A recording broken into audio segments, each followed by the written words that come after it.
Innal hamdalillah nahmaduhu wa nasta'inuhu wa nastaghfiruh wa na'udzu billahi min syururi anfusina wa min sayyiati a'malina. Asyhadu an la ilaha illallah wahdahu la syarikalah wa asyhadu anna Muhammadan abduhu wa rasuluhu alladzi la nabiyya wa la rasula ba'dah. Allahumma shalli wa sallim wa barik ala Muhammad wa ala alihi wa sahbihi wa man tabi'ahum bi ihsan, amma ba'd. Babu tafaduli ahlil iman fil a'mal. Bab tentang beda-bedanya kualitas keutamaan orang-orang beriman dalam hal amal. Bab ini mengajarkan dua hal sekaligus. Yang pertama, bahwa iman itu beda-beda. Ada yang berkualitas tinggi, ada yang berkualitas rendah. Yang kedua, amal setiap orang pun itu beda-beda, tergantung kualitas iman tersebut. Ada yang amalnya bagus, ada yang amalnya jelek. Sebagaimana sudah kita bahas di pengantar kajian kita dulu, maksud para ulama menegaskan al-imanu yazidu wa yankus adalah agar kita semua mengakui keimanan setiap orang, meskipun itu yang yankus sekalipun. Ada iman yang berkualitas tinggi, nusoleh. Ada iman yang berkualitas rendah, preman, ya, terpidana. Meskipun mereka preman, terpidana, tapi kalau masih ada dalam hati mereka iman, itu nggak boleh dihilangkan keimanannya, karena Allah sendiri pun mengakui keimanan mereka.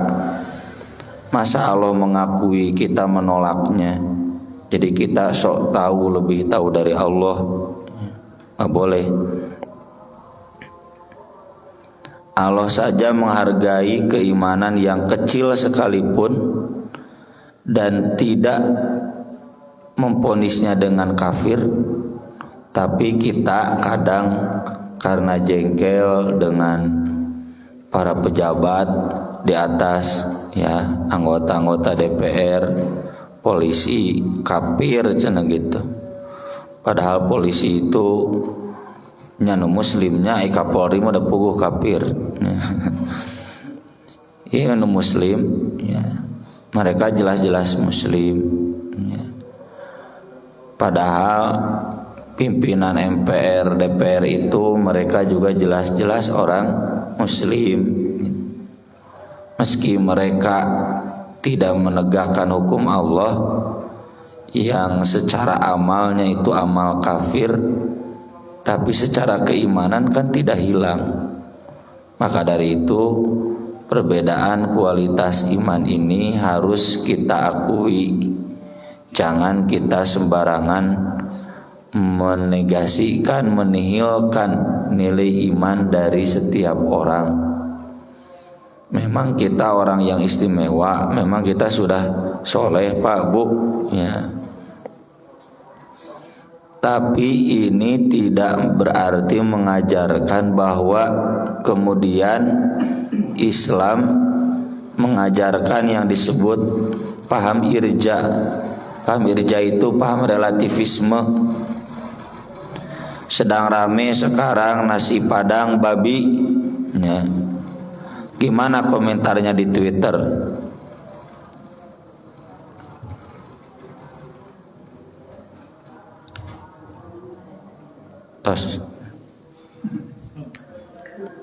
Gimana komentarnya di Twitter? Biarin aja tuh, masing-masing orang berhak dengan pilihan dia. Kita harus membiasakan diri siap berbeda dengan orang lain, gitu kan? Nah, itu paham relativisme itu.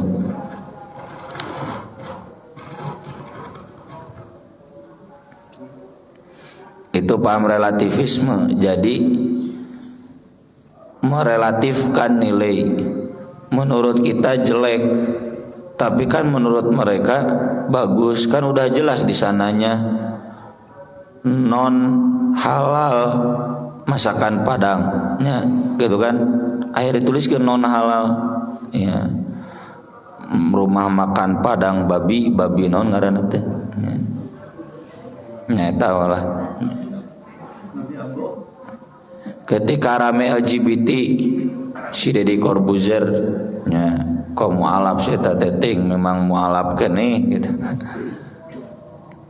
Lalu kemudian gimana reaksi warga netizen? Banyak yang pro, banyak yang kontra. Kan 50-50. Kata si Deddy Corbuzier sudah dicabut sebejaan meureun ku si Gus Miftahnya cabut we cenah gitu. Sudah dicabut, dia tidak merasa bersalah. Kata dia setiap orang berhak dengan pilihannya sendiri. Nah, itu paham irja itu. Islam itu mengakui keimanan penjahat, keimanan preman, keimanan orang durhaka, tapi tidak berarti merelatifkan kedurhakaan, merelatifkan premanisme, merelatifkan kejahatan. Enggak. Tetap kejahatan harus dinilai sebagai kejahatan. Dan kejahatan itu dihukum dengan neraka. Dan hati-hati jangan berani-berani menganggap enteng neraka, ya. Kayak Abu Jahal, Abu Lahab. Kumaha ayat natanya ngadak poho deui. Yang di surat An-Naba ada ayat ahqaba, ya. Oh, cenah beberapa hukum, beberapa tahun. Oh, berarti cenah enggak lama di neraka itu gitu. Di neraka teh enggak lama. Kata para sahabat, ya 80 tahun. Satu tahunnya 365 hari, satu harinya 1000 tahun pek hitung. Ya.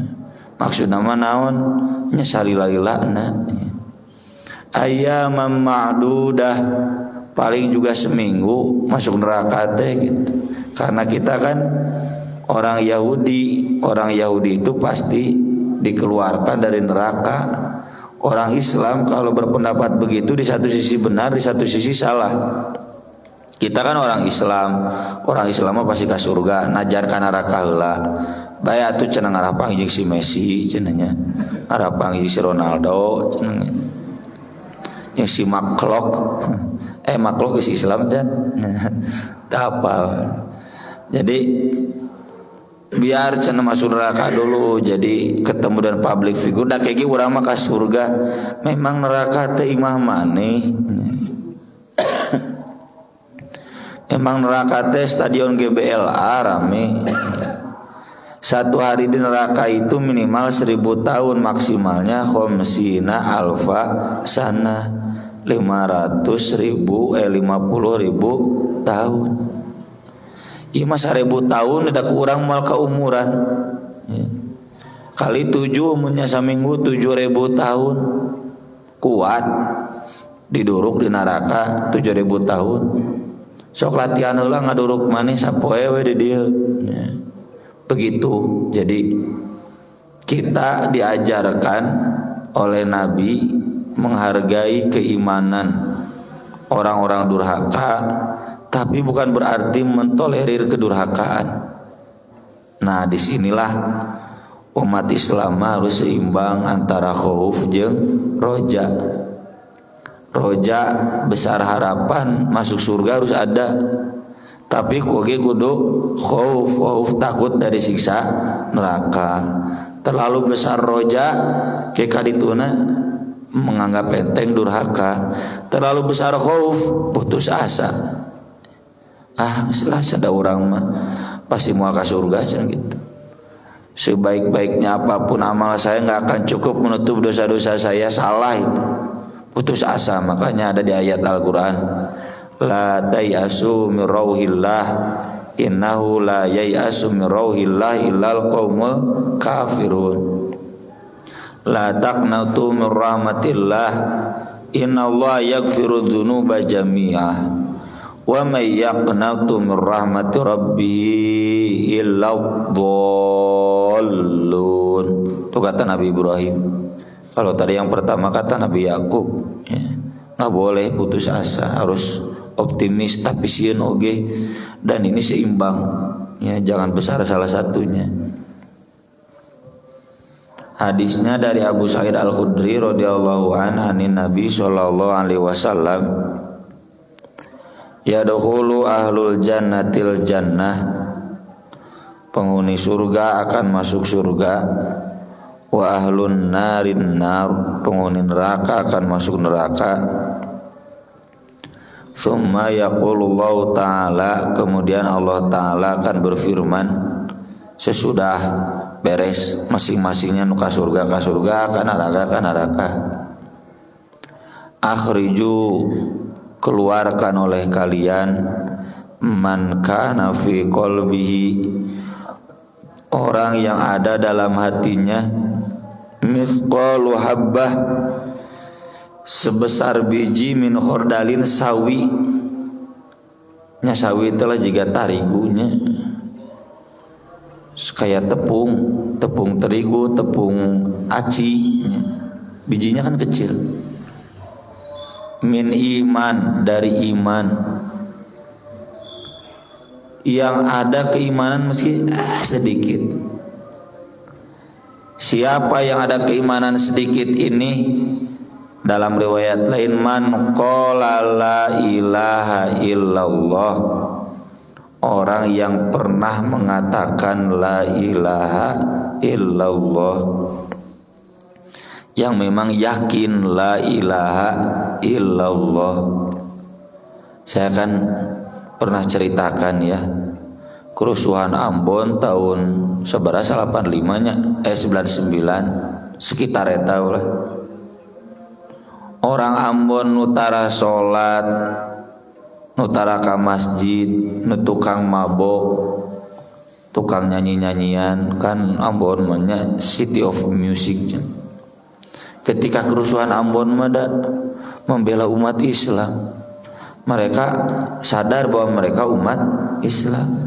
Nah jantara sholat berarti bela ka Islam nama ayah, meski mereka pemabuk, pezina, ya. Ini gambaran mithqalu habbatin min khordalin min iman. Kitu-kitu ge Bapak Jokowi, Bapak Prabowo, Ibu Megawati teh keneh keimanan, buktina nyieun masjidnya atau pik. Nah jangan ka masjidna teu ditiungnya, cek urang mah naon ditiung heula. Ibu Presiden wae ditiung, mau mana dilepas. Ieu mah di masjid wae ngaresmikeun masjid teu ditiung, disampaikeun we di dieu. Kitu oge masih kena ya iman. Ya jangan kita kemudian memvonis beliau-beliau sebagai orang kafir. Itu yang dimaksud ada keimanan sedikit, dan ini menunjukkan bahwa mereka masuk neraka. Meski untuk hal ini kita nggak boleh mengatakan Bapak Presiden, Bapak Prabowo, dan yang lain-lain akan masuk neraka, nggak boleh. Karena selain dosa kafir itu yaghfiru liman yasha wa yu'adzibu may yasha. Ada kemungkinan Allah mengampuni, ada kemungkinan Allah menyiksa. Tapi ini bukan berarti relativisme. Udah jelas dosa, pastikan neraka. Cuma memastikan apakah Bapak Jokowi ke neraka, hanya Allah yang tahu, karena Allah berwenang memberikan gerasi ke Bapak Presiden. Ini kan sekarang muncul lagi nih khilafatul muslimin. Ya saya pribadi bahagia karena ada teman-teman yang memperjuangkan kembali semangat khilafah. Tapi di sisi lain ada khawatir juga. Khawatirnya apa? Bisi punya pemahaman akidah yang keluar dari Ahlus Sunnah wal Jamaah, menilai Persis, Muhammadiyah, NU, MUI karena ikut NKRI kafir cenah gitu. Kan yang begitu-begitu banyak ya, dari sejak zaman dulu, zaman NII. Pemahaman seperti itu mohon maaf tidak sesuai dengan sunnah. Fayukhrajuna minha, mereka pun dikeluarkan dari neraka. Berarti ini yang masuk neraka tidak diampuni. Ada yang diampuni wallahu a'lam. Qadiswaddu, mereka sudah hitam. Atau bayangkeun we nya diduruk di neraka. Kenapa cenah dibakar di neraka enggak habis kan api neraka itu 70 kali lipat api di dunia. Kudu lagi beak. Apaan itu jaminan Allah? Khalidina fiha kullama nadijat juludum badalnahum juludan ghairuha. Setiap kali habis kulitnya, tubuhnya dijadikan lagi. Dan sudah dijadikan lagi itu disiksa lagi, lebih berat lagi siksanya. Fadzuqu falan nazidakum illa adzaba. Panai api kebakaran mah semakin lama semakin mengecil, ari api di neraka mah semakin lama semakin besar. Itu ngalalawurah ke neraka. Hitam tanya nu digodog di neraka teh hararidung. Fayulqauna fi nahril haya, lalu mereka dimasukkan ke sungai kehidupan. Fayan butun, lalu mereka pun jadi manusia kembali, tumbuh kembali normal. Kamatan butul hibbatu fi janibis sail, sebagaimana tumbuhnya biji-bijian di pinggir sungai. Ya, kalau sungainya kan di Arab itu sungai itu siga di Agrabinta nya senang barangkali itu musim hujan walungan teh hujan mah garing.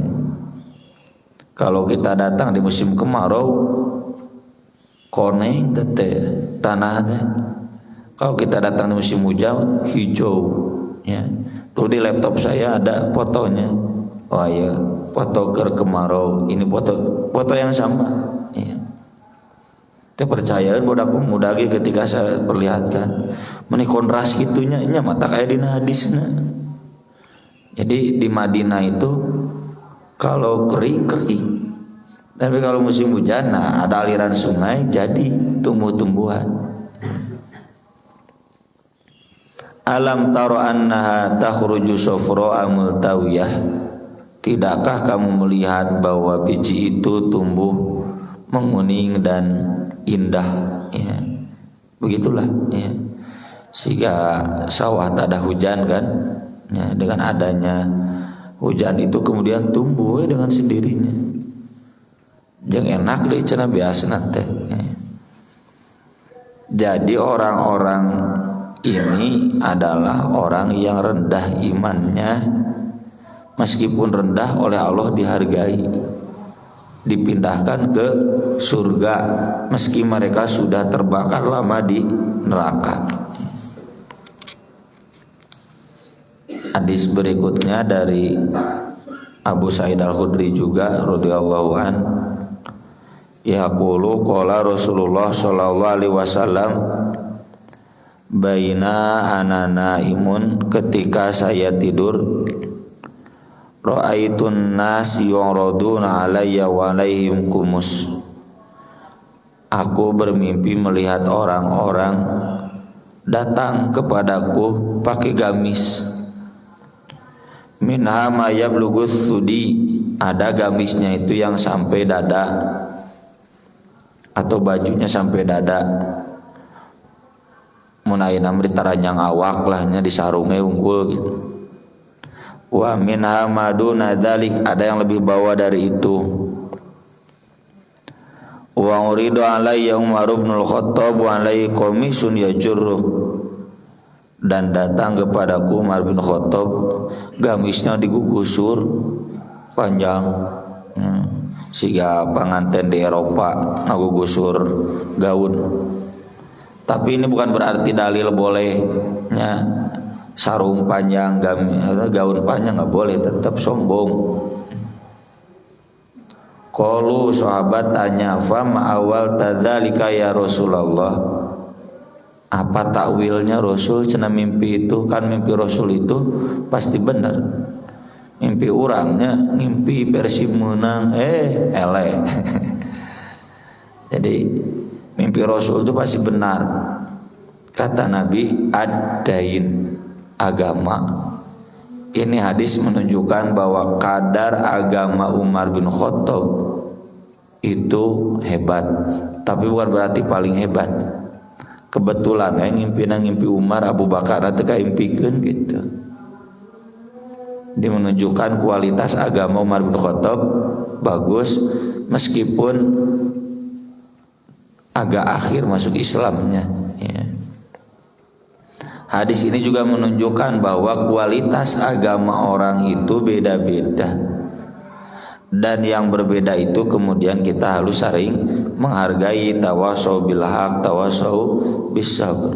Hargai keimanannya, hargai agamanya meskipun rendah, untuk kemudian tawasau bil haq, tawasau bis sabr. Cuma memang kita lebih senang mendahulukan cacian, umpatan. Jadi batur kita simpati ka urang ya. Jeung mun teu moyok teh deui nya kumaha urang teh. Sok hayang we moyok teh gitu. Kemudian hadis terakhir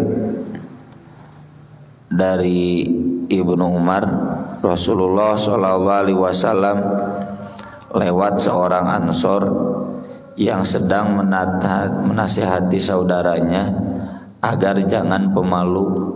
Kamu tuh jangan malu atuh, sok harus berani. Faqala Rasulullah SAW, da'hu, biarkan dia. Kamu salah mematahan teh. Fa innal haya'a minal iman, karena malu itu sebagian dari iman. Kamu teh jangan malu atuh ngaji teh. Ayo berani ngaji. Kalau kita enggak ngaji, kapan lagi? Kalau enggak sekarang, kapan lagi keburu mati? Salah teh mematahan gitu, Bu. Salah. Karena salahnya kamu jangan malu. Harusnya kamu tidak punya malu gitu. Karena malu mah iman. Mengatakan kamu jangan malu sama dengan kamu jangan beriman. Salah nggak mengatakan kamu jangan beriman? Salah. Al-haya'u minal iman. Ibu mematahan kepada anak ibu, kamu jangan malu kalau disuruh maju ke depan. Salah benar? Salah. Harusnya gimana mematahana? Mematahana, kamu itu nggak punya malu, masa disuruh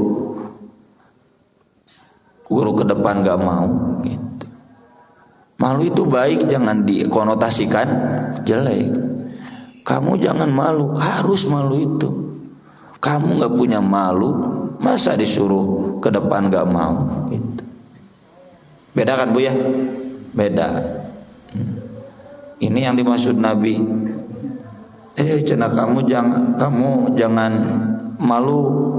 Ayo cenah ngaji bareng. Salah mematahan. Ari yang tidak ngaji teh pemalu atau tidak punya malu? Tidak punya malu. Kalau anak ibu disuruh ke depan lalu tidak ke depan, malu atau tidak punya malu? Tidak punya malu. Harusnya karena malu kemudian ke depan. Harusnya karena malu kemudian ngaji. Jadi salah. Jangan malu, ayo ngaji bareng. Salah mematahan. Kuduna kamu jangan menjadi orang yang tidak punya malu. Kalau yang ngalartos ente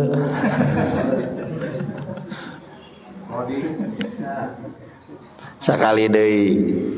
Kalau bapak tidak sholat ke masjid karena malu, salah tidak? Salah. Eta teh nu kitu teh malu atau memalukan? Memalukan, tidak punya malu. Ibu-ibu nah can ditiung cenah era bisa dipajarkeun nu geus soleh. Eta teh nu kitu teh era atau tegableg ka era? Tah gitu. Jadi kalau kita mamatan, kalau dia mengatakan enggak malu mau ngaji teh salah. Harusnya dia mengatakan kita balas maning teu boga ka era. Geus kolot maneh hese kanu ngaji. Ini hadis juga menunjukkan bahwa sekelas sahabat kadar keimanannya beda-beda ya. Ada yang standar malunya sudah tinggi, ada yang standar malunya masih rendah. Dan malu itu menjadi salah satu kadar barometer untuk menentukan keimanan kita. Malu kita sudah tua ngaji itu bisa-bisa. Malu sudah tua hafalan Quran eleh ku incu. Malu kita sudah tua masa sodako nisa eutik keneh wae gitu. Jadi malu itu pasti mendorong pada keimanan, bukan sebaliknya. Justru malu mengerem seseorang daripada keimanan. Salah ya. Cukup dulu ya. Nih saya lagi membatasi suara saya. Barangkali ada pertanyaan, mangga saya persilahkan. Mangga. Di dalam surat An-Najm surat ke-53 ayat 32 yang bunyinya ayat terakhir tazakku anfusakum wa alamu biman taqwa. Janganlah kamu merasa suci, merasa diri suci, mengatakan diri suci. Dialah yang paling mengetahui tentang orang yang bertakwa. Ini ayat ini apakah apa relasi dengan hadis yang saya sampaikan? Iya. Haram ya kita merasa soleh, haram. Kenapa? Karena kalau jujur kita teh kurang kene solehnya, ya enggak? Iya. Hanya karena membandingkannya dengan yang lebih jelek. Salah pembanding, kata Nabi kan. Lihatlah dalam agama itu orang yang paling atas, jangan melihat orang yang paling bawah. Kalau lihat paling bawah jadi sombong, jadi sok suci. Lihatlah yang paling atas. Paling atas teh Nabi dan para sahabat. Sok ngaca urang jeung Nabi jeung para sahabat sakumaha stai kukuna ge meureun acan. Maka dari itu Allah mengharamkan tazkiyatul anfus kepada diri sendiri. Di surat An-Nisa kemarin bahas, mungkinnya bulan kemarin tafsirnya di online. Alam taro ilal ladzina yuzakkuna anfusahum balillahu yuzakki may yasha wa la yudlamuna fatila. Ungdur kaifa yaftaruna 'ala Allahil kadzib wa kafa bihi itsmam mubina. Tuh, dengan saya bapak ibu merasa sudah soleh geus doraka gitu, merasa puas dengan agama saya, doraka. Kita hanya diperkenankan roja. Non roja tadi berharap, bukan menilai sudah cukup, sudah puas, sudah senang. Kulantaran ngabandingkeun yang tatangan utara ka masjid teu ditiung tara ngaji. Saya cenah alhamdulillah. Najan make alhamdulillah. Itu ayat ditujukan ke orang Yahudi. Orang Yahudi kan mengatakan nahnu abnaullah wa ahibba'uh. Kami ini kekasih-kekasih Allah. Buktinya Romawi, Yunani nggak dikirim Nabi. Mesopotamia, ya Makedonia, Yahudi nggak dikirim Nabi teh. Nggak ada, padahal Yahudi dulu hidup di tengah-tengah peradaban Romawi, Yunani. Babilonia, nggak ada yang dikirim Nabi kecuali Yahudi. Istimewa cenah kami mah kekasih Allah, kalaupun masuk surga tidak akan lama, masuk neraka tidak akan lama, kami semua pasti ke surga. Ini pas ya. Hadis-hadis ini tadi kan kita sudah tekankan, jangan kemudian membuat kita puas dan menyepelekan neraka. Dengan begitu sudah dosa. Karena memang kalau orang sudah tuzakku anfusahum, dia akan berhenti di satu titik, jeung moal naik-naik. Padahal ciri orang beriman itu liyazdadu imanan ma'a imanihim wa yazdadallahu alladhina amanu imanan fazadathum imana walladzina ihtadaw zadathum huda wa atahum taqwahum. Nambah terus. Jadi kalau bapak ibu teu nambah, umur 60 sakieu, umur 70 sakieu, kamari umur 50 sakieu, itu sudah dosa itu karena merasa puas. Tapi saya yakin bapak ibu itu nggak ada di sana karena kita ngaji. Ngaji itu sebagai bentuk bahwa kita tidak merasa puas dengan keimanan kita. Kita belum merasa suci dengan agama kita. Dan terasa kan, jangan oleh bapak ibu saya yang pekerjaan mohon maaf setiap hari baca kitab, dasar dicabokan tuh Bu. Kadang serba salah, ditepikeun kumaha bisi sarua nyabok batur. Nah, teu ditepikeun doraka, teu dibaca doraka. Jadi serba salah gitu. Saya saja yang membaca. Kemarin di Tasik saya ngobrol, Ustadz cenah Riyadus Sholihin teh, Ustadz cenah wihan di awalnya yang hari Kamis itu kan. Ya. Udah beres, nyamarin ngaca. Balikan di awal munda cek jamaah, nah itu balikan di awal weda hadis mah moal beak-beak. Bapak saya sudah hafal sudah tamat Quran 90 juz ya. Ya maksudnya tilu balikan.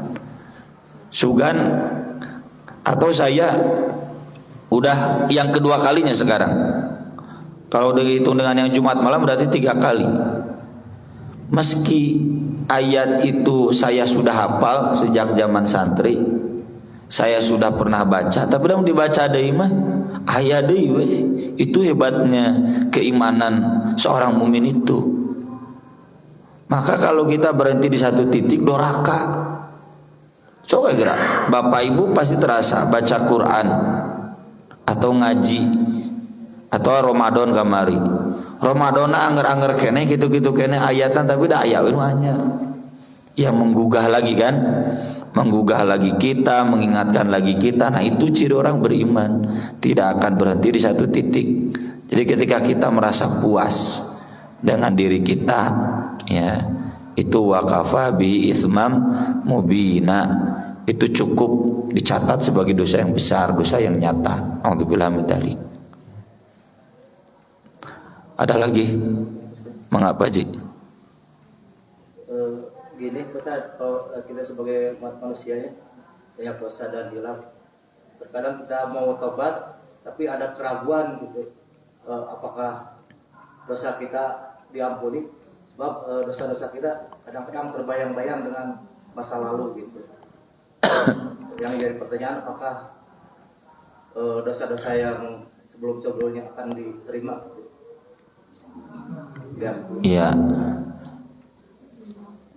Bukan Bapak saja merasa begitu, kita semua juga merasa begitu ya. Abdi ge Pak puntennya nu santri teh leuletik anak ustad gitu. Aya we. Tapi itu jangan kemudian menghantui kita karena Allah menjamin innallaha yaghfiru dzunuba jami'a. Allah itu Ghafurur Rahim ya. Ingat hadis husnul khotimah kan kata Nabi, dia beramal 70 tahun jelek, lalu di usia 70 dia tobat, menyadari salahnya, istighfar, lalu mati dalam keadaan seperti itu kan namanya apa? Husnul khotimah. Allah tidak akan melihat amal dari awal, Allah melihat amal teh dari akhir. Innamal a'malu bil khawatim. Dan hakikatnya saya dan bapak itu sekarang sedang menuju final. Engke finalnya menang eleh. Ya.